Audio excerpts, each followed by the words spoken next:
అందరికీ జై భీమ్. నేను Rajesh Mahasena. Welcome to Mahasena media. ఈ మధ్య నాకు కొంతమంది తమ్ముళ్ళు ఫోన్లు చేస్తున్నారండి. అంబేద్కర్ గారి విగ్రహం పక్కన బాబు జగజ్జీవన్ రామ్ గారి విగ్రహం పెడుతున్నారండి.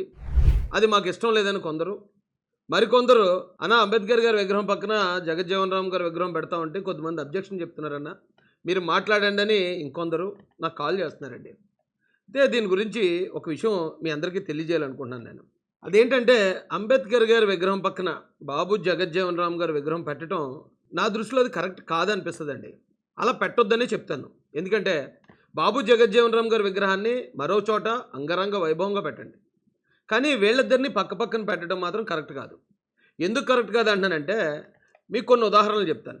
మనం ఎక్కడన్నా ఇందిరాగాంధీ గారి విగ్రహం పక్కన అటల్ బిహారీ వాజ్పేయి గారి విగ్రహాన్ని మనం ఎక్కడన్నా చూస్తామా? ఇద్దరు గొప్ప నాయకులే, ఇద్దరు ప్రధానమంత్రులు చేసిన వ్యక్తులే, ఎవరి గొప్పతనం వారికి ఉంది. కానీ వాళ్ళిద్దరి విగ్రహాన్ని ఒకే చోట పక్కన మనం ఎప్పుడు కూడా చూడం. అలాగే రాజీవ్ గాంధీ గారి విగ్రహం పక్కన ఎల్కే అద్వానీ గారి విగ్రహాన్ని మనం ఎప్పుడన్నా చూడగలుగుతామా? వాళ్ళిద్దరి విగ్రహాలని పక్కన ఎక్కడన్నా పెట్టారా భారతదేశంలో? ఆ కాంబినేషన్ కూడా మనం చూడం. ఎందుకంటే వాళ్ళిద్దరూ గొప్ప నాయకులే, వారి సిద్ధాంతాల్లో వారు చాలా నిష్ణాతులు, భారతదేశం గర్వించదగ్గ వ్యక్తులే. కానీ వాళ్ళిద్దరి విగ్రహాలు కూడా ఇప్పుడు పక్కన ఎక్కడ మనకు కనిపించవు. అంతెందుకండి, సోనియా గాంధీ గారి ఫోటో, నరేంద్ర మోడీ గారి ఫోటో పక్కన ఏ ఫ్లెక్స్లన్నా వేస్తారా? లేదా రాహుల్ గాంధీ గారి ఫోటోని మోడీ గారి ఫోటో పక్కన ఎక్కడన్నా ఏ ఫ్లెక్స్లన్నా మనం చూస్తామా? సోనియా గాంధీ గారు ప్రధానమంత్రి చేసినట్టే ఇండైరెక్ట్గా, మోడీ గారు ప్రధానమంత్రే. కానీ వాళ్ళిద్దరి ఫోటోలో ఒక ఫ్లెక్స్లో ఎందుకు కనిపించవు? సింపుల్ లాజిక్ ఇది.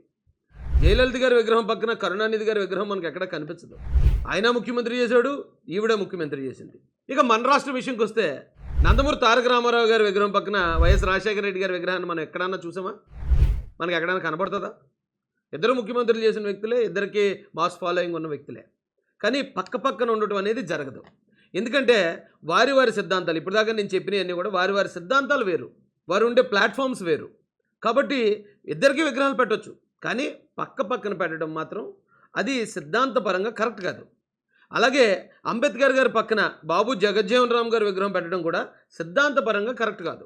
ఎందుకంటే బాబాసాహెబ్ అంబేద్కర్ గారు దళిత అభ్యున్నతి కోసం, దళితుల మీద జరుగుతున్న అన్యాయాల కోసం ఆయన ఎక్కువ పోరాటం చేసింది కాంగ్రెస్ పార్టీ మీద.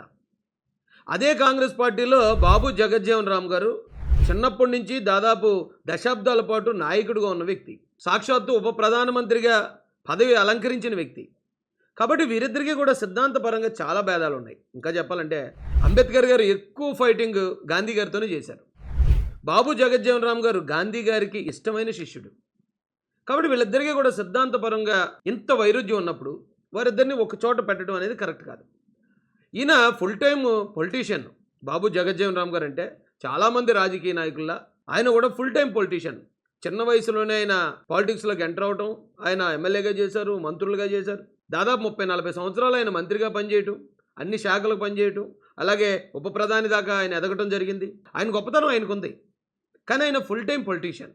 బాబాసాహెబ్ అంబేద్కర్ గారు మాత్రం ఆయన ఒక పోరాట యోధుడు, విప్లవ వీరుడు, భారతదేశానికే కాదు ప్రపంచానికి సుపరిచితమైన వ్యక్తి. ఆయన పొలిటీషియన్ కాదు కాబట్టి ఆయన పక్కన ఏ రాజకీయ నాయకుల విగ్రహాలు కూడా పెట్టకూడదు. అంబేద్కర్ గారి పక్కన ఏ రాజకీయ నాయకుడి విగ్రహం పెట్టాలన్నా కూడా ఖచ్చితంగా ఆయన అంబేద్కర్ గారి సిద్ధాంతాలకు వ్యతిరేకమైన వ్యక్తి అయి ఉండకూడదు. ఇంకా చెప్పాలంటే అంబేద్కర్ గారి పక్కన కాంశీరామ్ గారి విగ్రహం పెట్టచ్చు. ఎందుకంటే కాంశీరామ్ గారు కూడా అంబేద్కర్ గారి ఆశయాలతో, దళిత ఐడియాలజీ, బహుజన ఐడియాలజీతో ఎదిగిన నాయకుడు. అలాగే ఉత్తరప్రదేశ్ లాంటి ఒక గొప్ప రాష్ట్రానికి ఆయన 4 సార్లు ఒక దళితురాలు పరిపాలించే స్థాయికి తీసుకొచ్చిన వ్యక్తి. ఇక్కడ మాలామాదిగ అనేది ఇష్యూ కాదండి.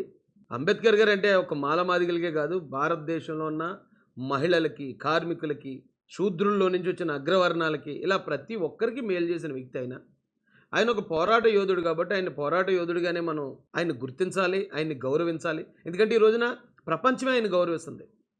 ప్రపంచవ్యాప్తంగా ఉన్న చాలా పెద్ద యూనివర్సిటీలు, అత్యంత మేధావులు ఉండే యూనివర్సిటీల్లో ఆయన విగ్రహాలను ఆవిష్కరిస్తున్నారు. ప్రపంచానికే విజ్ఞాన దినోత్సవంగా ఆయన బర్త్డేని ఐక్యరాజ్య సమితి అనౌన్స్ చేసే పరిస్థితి, ఆ స్థాయి వ్యక్తి ఆయన. బాబు జగజ్జీవన్ రామ్ గారు కూడా ఆయన చిన్న వ్యక్తి కాదు.